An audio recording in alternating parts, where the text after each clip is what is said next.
Jodi Hildebrandt and the panelists are going to help you understand the difference between honest and emotional honesty. Is it possible the Ruby Franke case could be wrapped up before the end of the year? We have to talk about what could be very important hearings, and who better to join us than KUTV2 News' Brian Schnee. Welcome to Sidebar, presented by Law&Crime. I'm Jesse Weber. Well, we have a legal update for you in the Ruby Franke case out of Utah that is, I will say, very interesting. It is. So Franke, of course, is the former creator and star of her now defunct YouTube channel called 8 Passengers, where she doled out controversial parenting advice. Only now, she and her business partner, Jodi Hildebrandt, are each charged with 6 counts of aggravated child abuse with respect to 2 of Ruby's young children who were found in Hildebrandt's home. In fact, to be a little bit more accurate, while Franke's daughter was found in the house, her son actually escaped the home and ran to a neighbor who called 911. 911, the address of your emergency? I just had a 12-year-old boy show up here at my front door asking for help. We know there's been problems at this neighbor's house. He's emaciated, he's got tape around his legs, he's hungry, and he's thirsty. The boy was reportedly emaciated, and he also had wounds and evidence that he'd been tied up. The daughter reportedly found in similar condition. She was taken to the hospital to be treated for malnourishment. Now, they're technically set to go to trial, but are they? Like I said, we have an interesting development. And when we talk about Ruby Franke, who better to bring in than anchor and reporter for KUTV2 News, Brian Schnee, who has been following this case from the very beginning. Brian, always good to see you. Thanks for taking the time. You have an interesting update for us. Tell us what's going on. Well, it's interesting when you say legal update because there haven't been many over the course of the last few months. So when anything drops of significance, of course, that piques our interest, right? So what happened this week is the deputy Washington County attorney decided to request a waiver hearing for both Ruby Franke and Jodi Hildebrandt. They're 2 separate hearings. They're proposed to be later this month. Ruby's would be before Jodi's. Ruby's would be in about a week and a half. Jodi's would actually be after the Christmas holiday. But they proposed these 2 waiver hearings, and you can imagine it means that there's movement finally in terms of both sides potentially coming to some sort of an agreement on something. Now, as you know, in a situation such as this, it could mean a plea deal. It could mean even just a status hearing, which they would call for it. But we're waiting and seeing. You know the phrase, work hard, play hard. That's a pretty easy thing to say, but you know how you feel after a big night out. You don't bounce back so quickly, especially as we're all getting older. And you can't afford to be a wreck the next day. You have so much to do. Well, that is why I want to talk to you right now about ZBiotics. They are the sponsor of this video. This is a pre-alcohol probiotic that is the world's first genetically engineered probiotic. It was actually invented by PhD scientists to tackle those rough mornings after drinking. And what it does is when you drink, the alcohol gets converted into a toxic byproduct in the gut. That's actually what causes you to not feel great the next morning, not dehydration. But what ZBiotics does is it produces an enzyme that breaks that byproduct down. It's designed to work like your liver, but in your gut where you need it most. So drinking ZBiotics before drinking alcohol, responsibly, of course, can make a world of difference for how you feel the next day, whether at work or exercising or hanging out with family and friends. So you can go to zbiotics.com/sidebar to get 15% off of your first order when you use Sidebar at checkout. You can also sign up for a subscription using my code so you can stay prepared no matter what the time or occasion. And one more thing, ZBiotics is backed by a 100% money-back guarantee. So if you are unhappy for whatever reason, they're going to refund your money, no questions asked. So head over to zbiotics.com/sidebar and use code sidebar at checkout to get 15% off. Now, Brian, before we even go over any further, people are probably like, wait, what's a waiver hearing? Let's start right there. Under Utah law, what is a waiver hearing? Waiver hearings can actually be called a number of times throughout the course of court proceedings. And it's typically when people want to meet, both sides to come together, the prosecution and the defense. And in this situation, you can talk about where are we now and what happens next. Now, in a waiver hearing, you could, in theory, come up with some sort of a plea deal.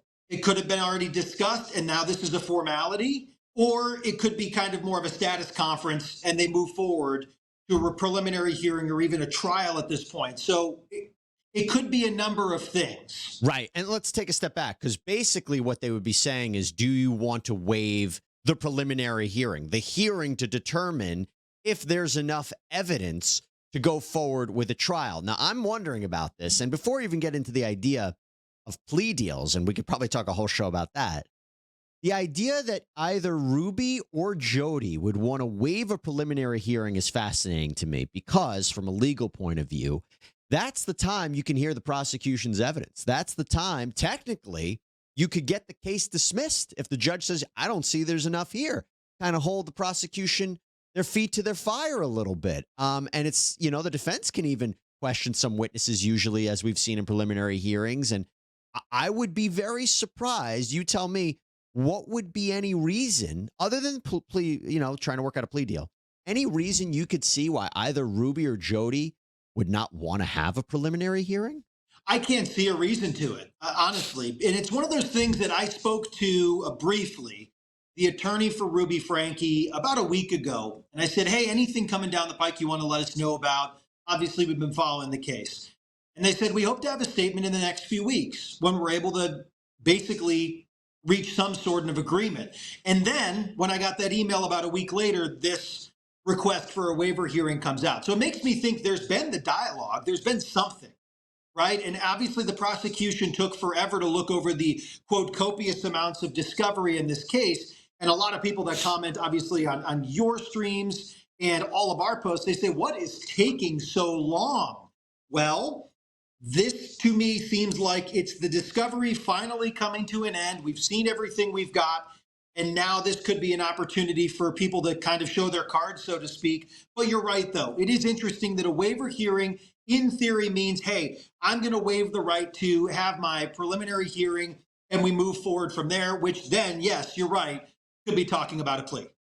Or it could just be, we waive a preliminary hearing and we want to go forward to the rest of the criminal process, which the only way I could imagine, the only thing that I'm thinking is, if you didn't want a preliminary hearing because you didn't want all that evidence to come out now, right? I mean, obviously you have to select a jury, and maybe they're already getting terrible PR, but I will tell you, they're accused right now. We haven't heard anything about a defense, but we also haven't heard more of what the prosecution has, more about what investigators have. Perhaps, Brian, they're nervous, either Ruby or Jodi, about this all being exposed at a preliminary hearing. And I'm wondering if that could be something. They don't want everybody to know everything about the case at this point, although I don't know, still doesn't sit well with me.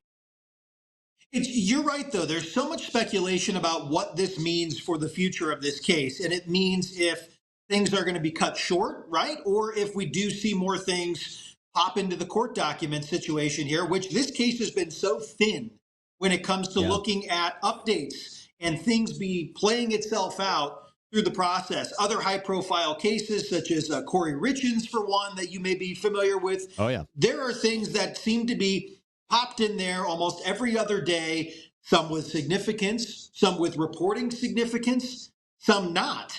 But we haven't seen anything come forth in this case in terms of being placed into the court system here in Utah in over 2 months. Yep. So to see something come out now, just before the holidays, just after I get that email from Ruby Franke's attorney saying, hey, maybe in the few weeks we've got something for you, to me, that gets my wheels turning here a little bit, saying, oh, okay, there's a little bit more significant movement finally in this case after so many things happened. The Washington County Jail down there decided to restructure their jail, so we never got to see where they moved from and to. We've talked about that. There's been ways where they've almost been hidden from the public eye over the last couple of months, with the exception of Ruby Franke being in court virtually for a traffic citation. As we talked about. And of course, another big development that we talked about was the fact that Kevin Franke, Ruby's husband, has filed for divorce. It seems a separate issue. Yes. Now, to be clear, in a preliminary hearing, it's a very low standard to actually, you just have to show that there's probable cause. So by all accounts, this would have been successful and prosecutors would be able to move forward with the case. Now let's talk about what you mentioned, the possibility of a plea deal. Have you heard anything to indicate either Ruby or Jodi are considering that, what it might look like? It is interesting that Ruby would go first. And her hearing is first, and Jodi's is second. The only thing that I have heard, which I have tried to get insight from obviously both sides of this, either the prosecution there with the Washington County Attorney's Office, and the last time I've had good dialogue with them was a few weeks ago. But the one last week with Ruby Franke's attorney, by the way, I've never heard from Jodi Hildebrandt's attorney with repeated requests. I've tried my darndest with it, I can tell you that. But when looking at Ruby Franke's team there, that's kind of just trying to work through the facts or the evidence in the case that'll be presented to them, I do find it interesting that they said, hey, we're actually going to give you a little bit of a timetable on this, where this case has had no timetable, with the exception from the beginning where there were motions to expedite certain pieces of the process, and everything slowed way down from there. So the only thing of interest to me after seeing this waiver hearing come out yesterday, a request with nothing set in stone, was the point that, Franke's attorney says, hey, we may have something going here, and we hope to be able to give you something soon. And I'm going to pull up the language for you if I can find it, too, the exact language that was used in that, because it is something that I found to be, you feel confident about things right now that you're saying there will be something maybe even before the Christmas holiday to move forward here in terms of where the case stands now, which we've heard next to nothing, Jesse. This has been so quiet. I know. We're all reading the tea leaves, and I'm going to filibuster here as you look for the exact language. This is me filibustering, but I will tell everybody as Brian looks it up. So my understanding is Franke's waiver hearing is requested for December 18th. Hildebrandt's hearing requested for December 27th. Again, all before the new year. And Brian, I am curious as you look up this language, and correct me if I'm wrong here, but in Utah for this waiver hearing, if they waive a preliminary hearing, if they decide to take a plea, could at that hearing the whole case be wrapped up? We have, sentencing also here. I was reading that these waiver hearings, maybe we may have an answer as to this case. What happens before 2024? Before I answer, I'm not an attorney, so I did go to a criminal defense attorney to ask that very question.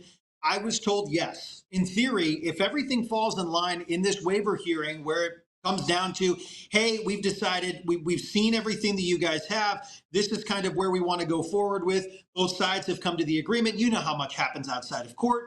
And then, of course, yes, sentencing can happen that day, which for now, for Ruby Franke, if this actually gets scheduled and it goes that way, it could be December 18th. And for Jodi Hildebrandt, if it goes that way, it could be December 27th, and things are just done. And I can't imagine that happening in this because of how much has been put out. You mentioned such a load of PR against these two. It just, to me, it would baffle me that this doesn't move forward in the process. But then again, it all depends on what they have. Now, I do want to read you that email. Please. Because I do have it in front of me. So this was dated Wednesday, November 29th. So we're looking more than a week now when I last was able to hear back from Lamar Windward's crew there in St. George, Utah. Our firm will be making a statement in the upcoming weeks or so on Ms. Franke's behalf. We are hopeful to reach a resolution shortly and will reach out with a statement. So when I heard waiver hearing, and then that's in my brain, waiver hearing could be more significant than anything else that we've seen so far and could, in theory, wrap this whole thing up. Oh, my goodness. Well, here's the thing that purely speculative, Yeah, here's a thing that I want to address with that resolution. So now I'm wondering, could prosecutors offer a deal with minimal or no prison time for these? I mean, I can't imagine it. I can't imagine, based on what we've seen so far in this case about these kids, aggravated child abuse, malnourishment, severe torture, that the prosecutors would put something on that Jodi or Ruby would accept. Maybe, I don't know. I mean, we are talking about serious charges here that could be, if you get convicted of the most and it runs concurrently one after another, they could be consecutively one after another. They could be in prison for a long time. But I can't imagine they would accept a deal without prison time. I can't either, but the term resolution to me, I'd imagine if everything gets thrown out, I would be so surprised. Yeah. Obviously. And I think you would be too. And I think so many people would be too, based on everything else that has been put out so far. Now, we're still waiting on a lot of the interesting visual, right, of the day of the arrest and how both of that looked, from the point of view of the law enforcement officers that were there. But the term, to me, you're right, resolution. What does that mean as far as the attorneys here are looking at this case? I don't know. And that's what's interesting, because a waiver hearing can mean so many different things. Now we just need to make sure it happens and see what happens in that hearing. And it could change the whole thing, really could change the entire game of this case. Brian Schnee, apparently we will be talking a lot before the end of the year now, because these hearings could be everything that we've been looking into with this case. My goodness, what a development. And listen, if you want to follow more great reporting from Brian at KUTV2 News, I encourage everyone to do that. Brian, please let everybody know your Twitter, where they can follow you, get more updates, and learn more about the cases that you're covering, including Ruby Franke, because this is very interesting. Let everybody know. Of course. Well, as always, it's a team effort here at 2 News. So a lot of the things, including the divorce filing, was a colleague of mine. Some of the prior conversations, we've got everybody kind of checking on things and looking at new developments. But you can find me on Twitter at Brian_Schnee, Brian Schnee TV on Facebook. I'm pretty much everywhere, and there aren't too many Brian Schnees out there. So chances are you'll find me. You're the first I've met, and I think we will be talking on December 18th and December 27th. So I will see you then, Brian. Thank you so much. Really appreciate it. It's a good chance. December 18th from St. George, Utah. There you go. Good chance. All right, everybody, that is all we have for you right now here on Sidebar. Thank you so much for joining us, and please subscribe on Apple Podcasts, Spotify, YouTube, wherever you get your podcasts. I'm Jesse Weber. Speak to you next time.